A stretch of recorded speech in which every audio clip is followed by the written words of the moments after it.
Okay, it's very difficult to do anything when the country is in the situation in which it is right now.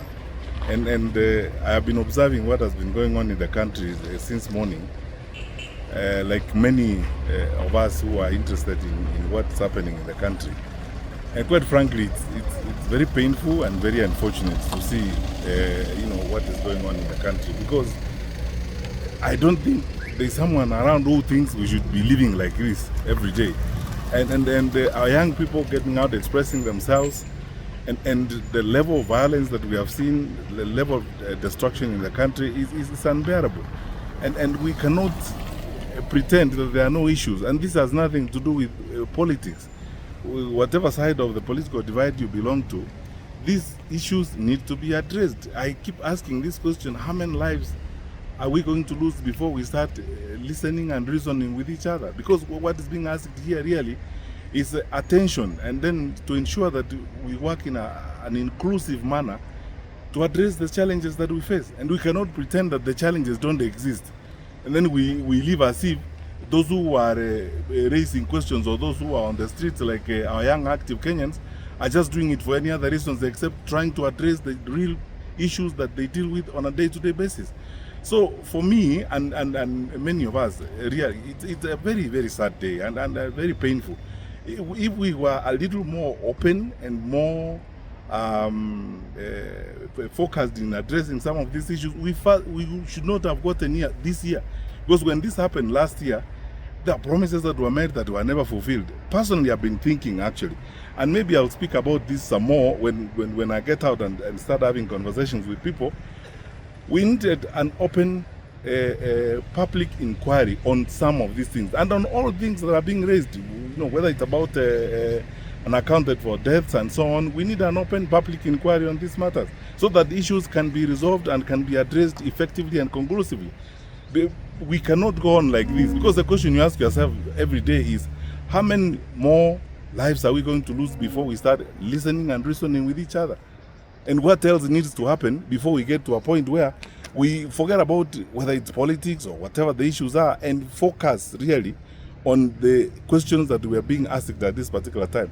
Why must it be that when people ask questions, they are met with either a different attitude, or they are met with violence and so on and so forth? Yet they are basically asking questions, and they're not saying things that are alien to us. They're saying that things that we know and we ought to relate to in an effective manner. So my view is, I've observed this for the bit that I could, and listened very carefully, tried to spend most of the time glued to screens, to YouTube, looking at what was going on. I mean, I've literally spent my day on this particular, and it's because the GenZ said it's going to be their day. They don't need politicians on the streets and so on. So we have been glued, observing what was happening today. You can hardly do anything. There's nothing you can do when the country is in a situation where it is. We are all on tenterhooks.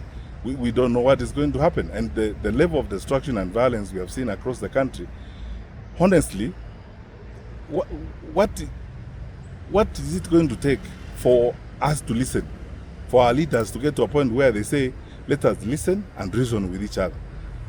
And yet, you see, if this is not conclusively and properly addressed, this round is not going to come to an end. We are going to continue dealing with each other in this kind of manner, all the time. I believe that there must come a time in the life of our country when nothing matters but the country. Nothing matters but the stability of the country. Nothing matters but the stability and the satisfaction of the people of that particular country. And for Kenya, for us now, that is the time. Let's for once focus on the issues that these young Kenyans are raising. I mean, approximately, when you look at the statistics, probably about 7 out of 10 Kenyans you talk to are between the age 0 and 35.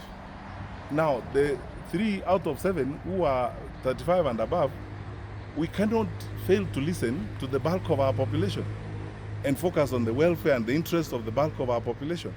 And the questions they're asking are not about things that are alien. They're about things that are with us.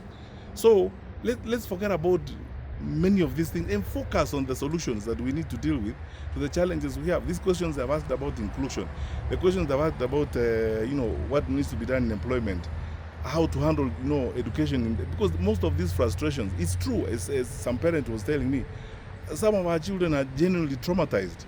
If you have been in university for 2 years or 3 years, you cannot do an exam because you don't have money and so on. What do we expect them to do?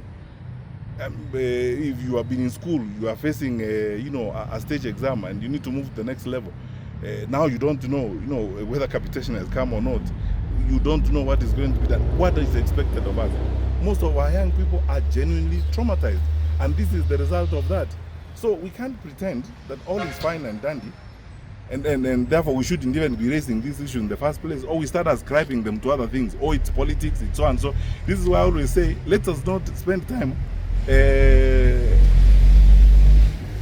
criticizing, let us spend time pointing fingers and hurling insults. Let's focus on the issues that we have at hand. That's what we need to do. Thank you.